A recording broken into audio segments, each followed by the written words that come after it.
Hello survivors, the big patch we already talked about hit Steam on time. We are now looking into the changes that made it into the patch, but also if there's more than we initially thought. Instead of unlocking the portal, you will now get 2 different unlocks when defeating the ape. In an earlier iteration of the changes, they meant to split it up between the ape boss and the griffin, but the way it looks now, it will now unlock with the ape boss alone.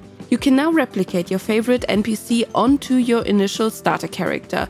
This now also includes the level, which means that the initial assumed restriction of the level on your starter character will be out of the way. The replication will replicate quality, level, class, title, talent, proficiency and mastery. It will not replicate the looks though, so your character will still look the same way you created it. Unlike earlier plans, the quick remodel will also be unlocked with the ape boss already, and not like initially thought with the griffin.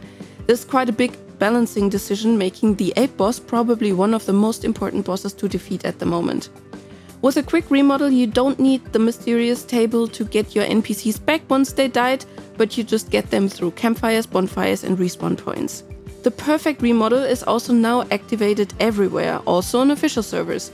To save your character, make sure to refresh the save in the mysterious table once you leveled it up so you can save your progression. The remodel will always happen to the last point you saved it. The crafting proficiencies of your starter character have been raised from 50 to 60 and their fighting proficiencies from 50 to 90. This makes them good in mid-tier, but keep in mind, later you really want to have 120 caps on your respective skills and you need talents. Because the proficiencies were raised, the masked node that raised the proficiencies by 10 after defeating the ape boss has now been removed. But luckily, the ape boss has now much more to offer. The starter character level cap is now 50 instead of 40, making it keep up with mid-game and early endgame content, but I know I repeat myself, levels aren't everything. Talents and proficiencies are way more important for a viable character than just simply character level. Don't think this is going to make NPC recruitment obsolete, you still need new recruits, and several of them, as their talents are very situational. Your initial character can now earn talents exclusive to the starter character as they level. I'm very interested in what they exactly are, and I will find this out when I log in later. The devs also added more portals in the wild for you to use, and if you play PvE, then your small self-built portals can now connect to the big portals. I know this has been a big concern for PvP players, that the teleporting might make things a little bit too easy, but for now both networks will stay disconnected on PvP.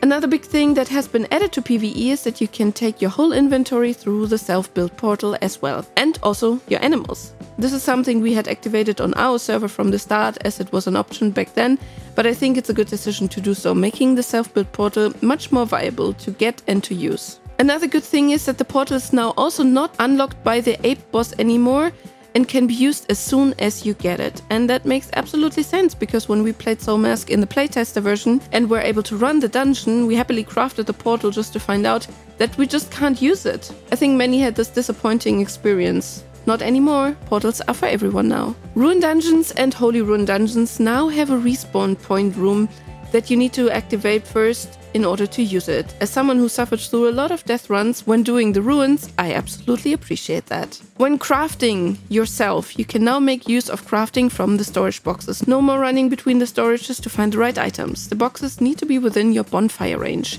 Your NPCs will still have to run between them and gather resources, but you don't have to. Since everything is more fun with friends, but you don't have any friends, a new setting allows you to deploy up to 3 tribesmen on single player and private servers. On official servers, this will still stay 1 for now. You can now also have way more waypoints for you and your tribe, 100 each.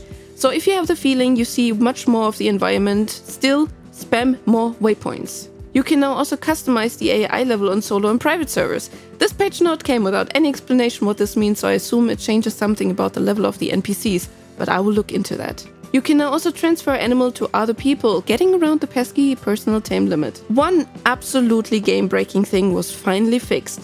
When attaching the mammoth specimen, which is basically only the tusk, you can now mirror it, so it looks less like a wall of tentacles, but more like the actual thing. You flip it by pressing Z.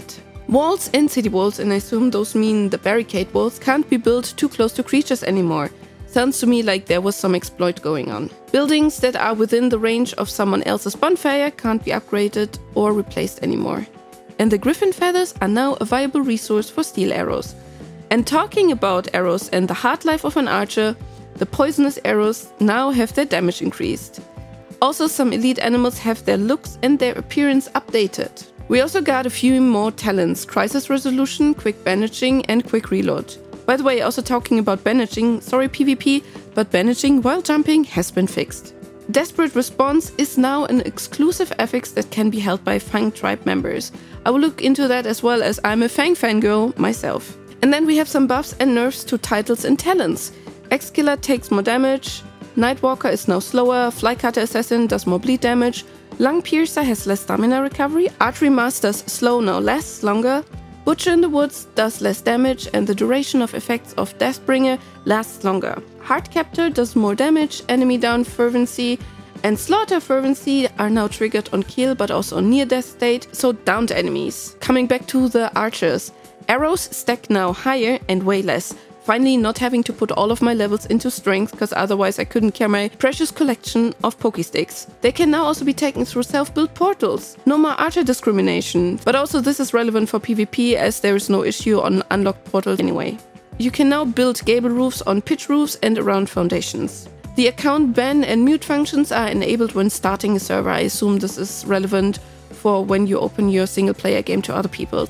And then there are also a whole bunch of bug fixes that have been done. Other than the bandage fix and that NPCs now don't throw infinite canister projectiles, those fixes seem to fix very rare occasions and some potentially fixes for exploits that happened. I linked the full patch notes in the description if you want to go through the whole list yourself. This is an update for client and server, so make sure both is updated before you attempt to join a game.